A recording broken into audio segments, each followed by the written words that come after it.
So let's come back to the position.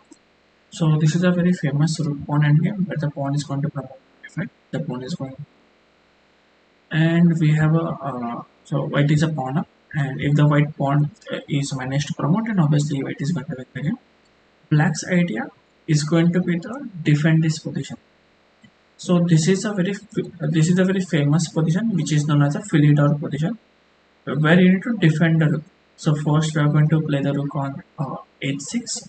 The idea here will be we are going to cut off the king from the entering into this, and the moment he plays the pawn, we will just give checks from the behind, or we will use a cut off the ring. There are only two ways that we can draw the position. Either we'll put the rook behind to give checks. So whenever the king touches the pawn, we'll give checks from behind, or if it's not possible, then we'll give a checks from the we'll just cut off the king from the sixth rank so that he cannot enter into the game and the king will manage to defend the pawn.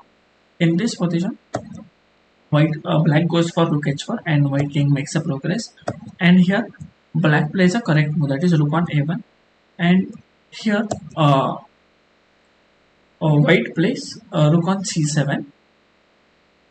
At this position, the king is having only one best move, and I want you to pause the video and try to figure it out what can be the best move in this position. In this, okay, so in this position, black played king on e8, which is a blunder, and here white actually, instead of playing a right move, he plays rook on b7, and that is also a missed win for white. Maybe in time pressure he has not find that move and eventually ended in a draw. The right move here is for white is king on e6, which immediately threatens a checkmate here.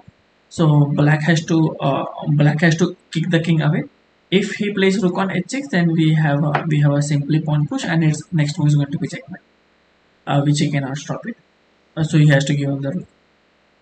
If he goes for king on d8, protecting the checkmate, and now we can simply continue with rook g7, and the idea is going to be king f7 g7, and we'll start pushing the pawn, or we can go either this way. Any one of the moves is winning. So for example, if he gives a check, we can just go king f7, and if he waits, then we can start simply pushing the pawn.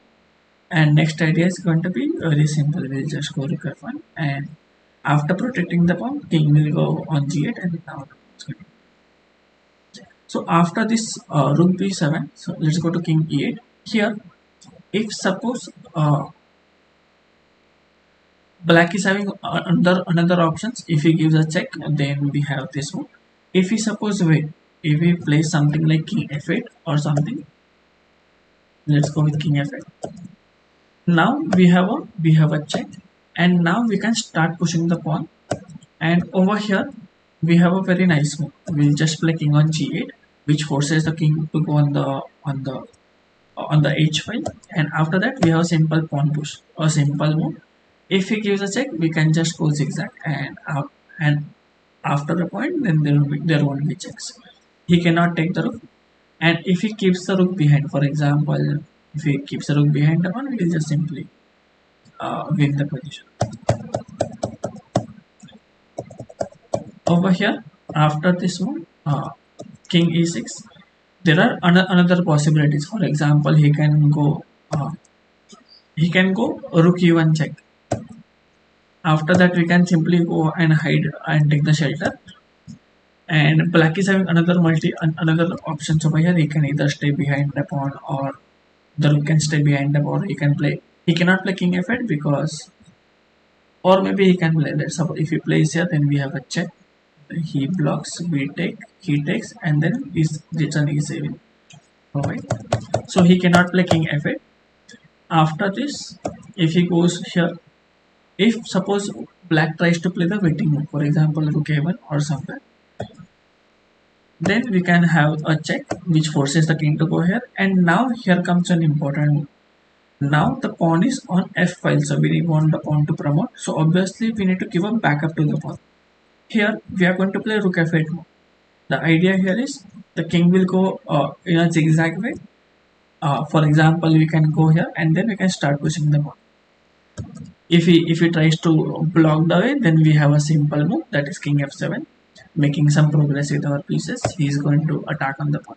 We will simply defend the pawn, and next move is going to be a very easy move. So we'll just go on a1.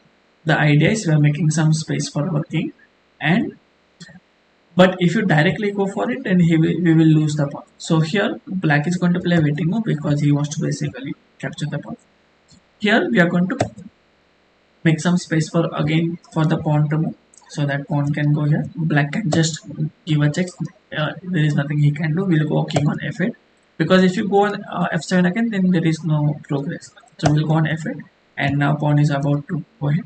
Here after this one we have a simple one. We'll just kick the king away, and here we are going to play rook on a7, which controls uh, an f7, controls a f7 square with an extra attack. And now we can simply play here, and the idea is going to be king e8 followed by the, okay. So this was a analysis. Over here he does a blunder. Here white makes a blunder and he plays rook b7, and black defends it properly with a cut off the sixth rank, and he eventually manages to draw. As you can see here, as the king is unable to now as the king is unable to make a progress, so he pushes the pawn. The moment pawn goes on the sixth rank, the idea is rook is going to stay behind the pawn, basically is going to give a check from behind like this, which always useful in the Philidor position. And here the king goes ahead to stop the king from making any progress, and rook tries to kick the king away. King goes down, and here no one is like making any progress, so king eventually entered with a draw, and then they finally agree for a draw.